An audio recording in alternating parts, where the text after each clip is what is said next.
Bon, maintenant il a dit qu'il va insister sur la compétence. Ça veut dire on dit qu'il change de variant. À l'époque, c'est qu'il fallait être membre du RDPC. Alors, en appliquant l'équilibre régional, il fallait tenir compte. Peu importe sa compétence. Non, oui, Peu importe la compétence. c'est ce qui semblait transparaître. Et maintenant, il dit que c'est la compétence. Nous allons passer. Si je me réfère au dernier discours du président de la République qui m'a quelque peu fait, en même temps, rêver et sourire, lorsqu'il parlait il a dit qu'il va maintenant insister sur la compétence.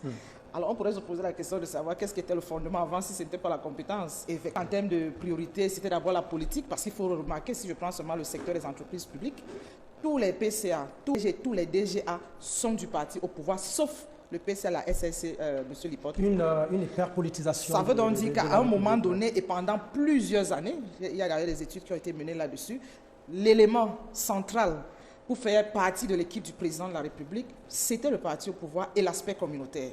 Ça a été le marqueur des 43 dernières années. Est-ce que ce discours marque une fracture? Ça, c'est un débat qu'on peut avoir et peut-être les prochaines décisions vont nous en dire plus. Mais quand on voit ce qui s'est passé aux élections régionales, il n'y a pas vraiment raison de beaucoup espérer. Si je prends seulement le cas des femmes et des jeunes, qui avait été la grande déclaration, ce n'était pas la première, mais ça semblait être la grande déclaration des grandes espérances.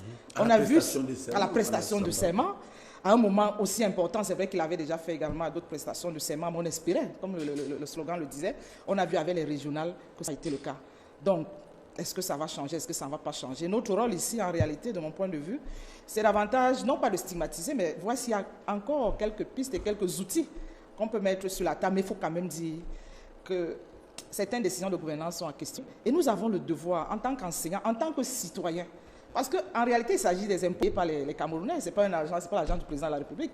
Même par respect pour lui, on peut avoir quelques réserves, mais quand à un moment donné, ça ne va pas, même ces décisions posent problème. Et ces décisions ont un impact au plan économique, un impact qui commence à être véritablement grave.